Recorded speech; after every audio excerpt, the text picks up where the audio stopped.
क्रांत के नीचे मरेंगे उतनी जल्दी ही मोक्ष मिलेगा। सतलोक को प्राप्त करने के लिए पुण्य कर्म जरूरी है, ना कि काशी क्रांत के नीचे मरना।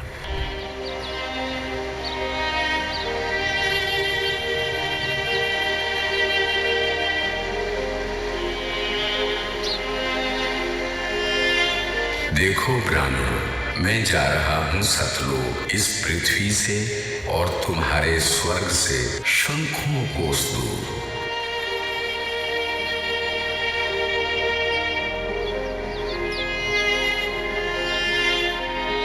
उठा लो पर्दा, इसमें नहीं है मुर्दा, इस चादर को उठाओ।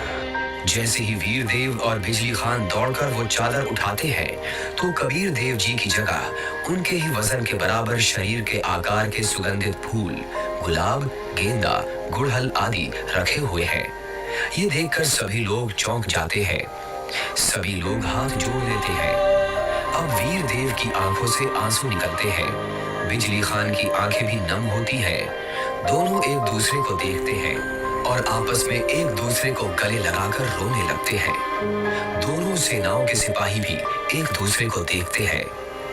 वहां खड़े ब्राह्मण लोगों की भी आंखों से आंसू गिरने लगते हैं। राम शंकर और उसके पिता के भी आंसू गिरते हैं। सभी लोग एक साथ कबीर देव जी के नाम का नारा लगाने लगते हैं।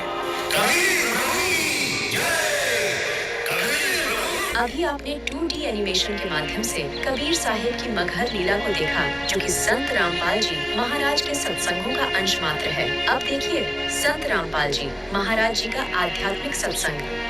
कि दोनों दिन का झगड़ा छिड़ गया और तनिक न धरते धीर, कोई गड्ढे कोई अगन जलावे और ढूंढा ना पाया शरीर।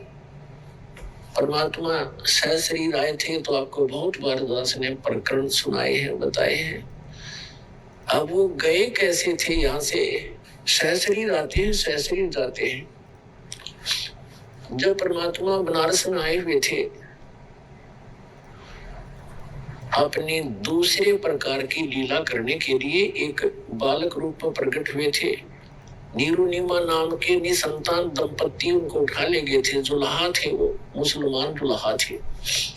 वो पहले उसी जन्म के अंदर ब्राह्मण थे, लेकिन मुसलमानों ने उनको मुसलमान बना दिया था, नाम भी चेंज कर दिया था। और कोई साधन ना होने से वो जुल्हे का कार्य करने लगे, जिस कारण से 20-30 वर्ष करते रहे। जुल्हा नाम पक गया तो धीरे धीरे बड़े हुए थे। तो वहां काशी के अंदर गढ़ था हिंदू धर्म के धर्म प्रचारकों का, और वहीं से सब शिक्षा दूसरे पूरे देश में जाती थी। तो परमात्मा ने उस गढ़ को ही तोड़ना चाहा था। किसी प्रकार इनकी अकल ठिकाने ला दूं, इन ब्राह्मण गुरु मंडलेश्वराचार्य और शंकराचार्यों की, फिर मेरे बच्चे आप समझ जाएंगे। ये भी तो मेरे ही बच्चे हैं, परमात्मा कहते थे, कबीर जी कहते थे। ये कालवश परमित है, मायावश इनकी आंखें बंद हो गई है।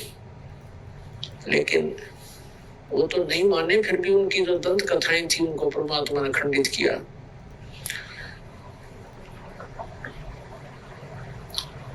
क्या बताते थे?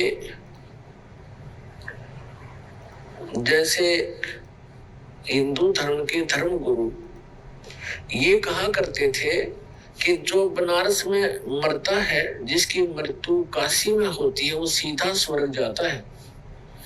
और जो मगहर के अंदर मरता है, मगहर के अंदर मुसलमान एक नवाब था, बिजली खान पठान। बिजली खान पठान एक नवाब था, उसका राज्य था। तो वहां जो मगहर स्थान था उसके बारे में उन्होंने ये बता रखा था ब्राह्मणों ने, हिंदू धर्म के धर्म गुरुओं ने, कि वो पृथ्वी वहां का जो अक्षेत्र है, भगवान शिव ने श्राप दे रखा है। वहां जो मरेगा वो नरक जाएगा। और एक वहां नदी बहती थी, आमी नाम है उस नदी का, वो दरिया बहती थी, उसको भी भगवान शिव ने शापित कर दिया था, वह सूख गई थी। इसलिए ब्राह्मण लोग कहा करते थे मगहर में कोई ना मरना, वो पृथ्वी सूची नहीं है, शुद्ध नहीं है। तो जिस कारण से हिंदू धर्म के जो रिच लोग थे धनी व्यक्ति थे, उनने अपने माता पिताओं को वृद्धावस्था जब उनकी हो जाती थी तो बनारस में रखना शुरू कर दिया, किराए पर कोई कमरे धर्मशाला लेकर के। इस कारण से कि हमारे माता पिता की मृत्यु यदि बनारस में हो जाएगी, काशी में हो जाएगी तो ईश्वर चले जाएंगे। परमात्मा कबीर जी कहा करते थे, भाई भूमि भरोसे डूब है, कल्पत है 2 दिन, और पूर्ण ब्रह्म सबके गुरु कबीर भगवान मगर बहे लौलीन। और फिर बताते हैं, कबीर साहब कहा करते थे कि मुक्ति खेत मथुरापुरी, वहां कीन्या कृष्ण के लोल, कंस के सी चाणूर से वहां फिरते डामाडोले। अपना परमात्मा कहा करते कि तुम आप जी मथुरा को भी एक मुक्त अक्षेत्र मानते हो कि वहां श्री कृष्ण जी ने बाल्यावस्था में बहुत से लीलाएं की थी, वहां उनके चरण टिके थे। और आप ये भी कहते हो कि मथुरा में जाने से कल्याण हो जाता है। उसी मथुरा के अंदर कंस और केसी राक्षस जो घोड़ा बनकर आते, और चाणूर जैसे भी वहीं रहा करते थे मथुरा में, और उनकी कैसी मृत्यु हुई। अगर मथुरा में रहने मात्र से मोक्ष संभव है तो कंस केसी चाणूर से वहां फिरते डामाडोल, वो वहां कुमुद कमाया करते थे, उनका बक्कल उतरा, उनकी कैसी दुर्गति से मृत्यु हुई। तो परमात्मा कहा करते थे कि भक्ति करनी चाहिए भाई, भक्ति के बल से, शुभ कर्मों के करने से आप कहीं भी मृत्यु को प्राप्त हो जाओ। जब आपका संस्कार आता है, आप सीधे अपने उस स्थान पर, उस कर्म आधार से ही आप अपने स्वर्ग या जैसे भी आपका स्थान है वहां जाओगे। केवल पृथ्वी के ऊपर कहीं भी मरो, बुरा व्यक्ति तो नरक जाएगा, और शुभ कर्मी प्राणी चाहे मगर मरो और चाहे मरो बनारस या मथुरा में, अच्छे कर्म करने वाला स्वर्ग और बुरे कर्म करने वाला तो वही नरक में जाएगा। लेकिन ब्राह्मण लोग नहीं मानते थे, तो धर्म गुरुओं ने इतनी अफवाह फैला दी, ऐसी महिमा दंत कथा फैला दी कि जो काशी में मरेगा वो मोक्ष हो जाता है। इसलिए जो बनिए लोग थे, बनिए पैसे वाले, उन्होंने अपने माता पिता को अंत समय में 2 वर्ष 4 वर्ष से 10 वर्ष रहो, कोई वहां नौकर छोड़ देते थे उनके लिए कि हमारे पिता ने हमारे लिए बहुत कुछ किया है, पैसा हमारे पास है, आराम से वहां रह लेंगे और उनकी मृत्यु होगी तो स्वर्ग चले जाएंगे।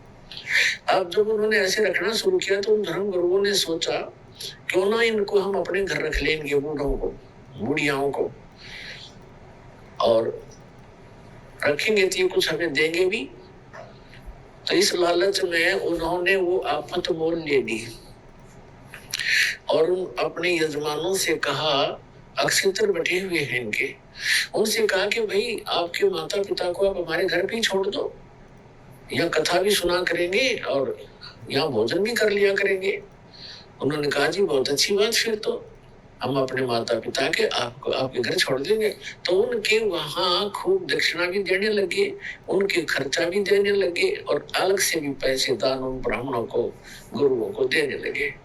जिस कारण से सभी ब्राह्मणों में ये एक जैसे पीजी व्याकरण पीजी जैसे खोल लिए इनने। अपने आत्मा वृद्ध अवस्था में बूढ़ा व्यक्ति अगर अस्वस्थ हो जाए तो एक दूभर हो जाता है। उसे तो अपना माता पिता बुरा तो नहीं लगते, लेकिन उसके लिए कितना प्रयत्न करना पड़ता है, कैसे संभाल करनी पड़ती है, कहीं थूक देते हैं, कहीं दस्त लग जाते हैं, तो कई प्रकार की ऐसी बहुत कुछ सेवा होती है। तो कुछ दिन तो उन्होंने आया आनंद और फिर बूढ़े संभालने हो गए मुश्किल। तो उन्होंने मिलकर एक स्कीम बनाई कि इनकी टिकट काटो जल्दी।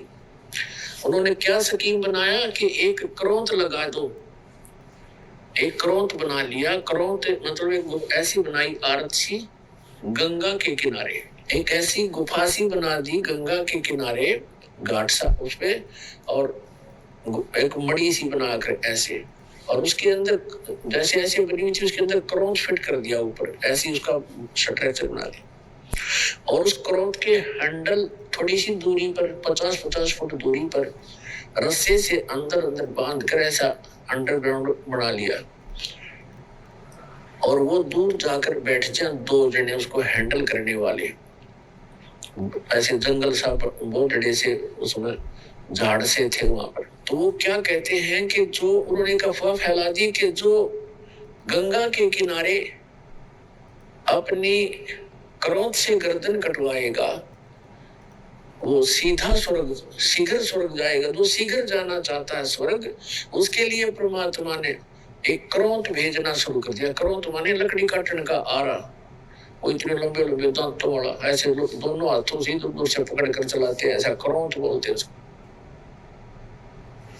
तो ये बुढ़ापे में आप भी दुखी हो लेते हैं। उन्होंने अपने बच्चों से कहा, बेटा हमारा तो समय आ चुका है, हम भी दुखी हैं शरीर में, कभी आंखें दर्द कर रही हैं, कभी भड़क हो जाती है, और कभी कोई ना कोई समस्या शरीर में बनी ही रहती है। और ऐसे गुरुजी बता रहे हैं कि भगवान की तरफ से क्रोध आता है और उससे जो गर्दन कट जाए, उससे गर्दन काटेंगे और सीधा स्वर्ग चले जाएंगे। और उन्होंने बताया कि पीड़ा नहीं होती, बहुत शीघ्रता से काम बन जाता है, झटके की तरह। तो सब ने धीरे धीरे उन्होंने अब अपने बुजुर्गों ने अपने बच्चों से प्रार्थना की, बेटा हम तो मृत्यु के निकट हैं और हमें जाने दो। तो बच्चे फिर मना कैसे करें, जो भगवान की तरफ से ऐसा कोई व्यवस्था होगी है तो अच्छी बात है, पिताजी भी चाह रहे हैं। तो उन्होंने कर दिया शुरू, अथा कसाई वाला। अब बूढ़े लागे गर्दन कटवानी वहां पर, अब वो आवाज लगा देते थे, हे परमात्मा क्रोध भेजियो, उसकी लिटा के नीचे को मुंह करके, हे परमात्मा क्रोध भेजियो, और उसके पीछे थे ऐसे स्थान पर सेट करते तो सीधा उससे निकल कर आता वो, और नीचे उस रस्से होते थे उनको 2 बार ऐसे कर देते, कच्च दे कर देता, और फिर उसको घुमा देते, ऊपर फिट हो जाता, दिखता भी नहीं उनको तो। और कौन देखे था अंदर जाकर के, तो निकाल लेंगे वो, फिर उठाकर वही सभा कर दे। फिर उनकी मृत्यु के उपरांत वो गुरुजी फिर ये करो वो करो, फंड करो, वो नारी दीक्षिणा, और उसकी विशेष टिकट लगा दी उन्होंने कि 100 रुपये लगते हैं।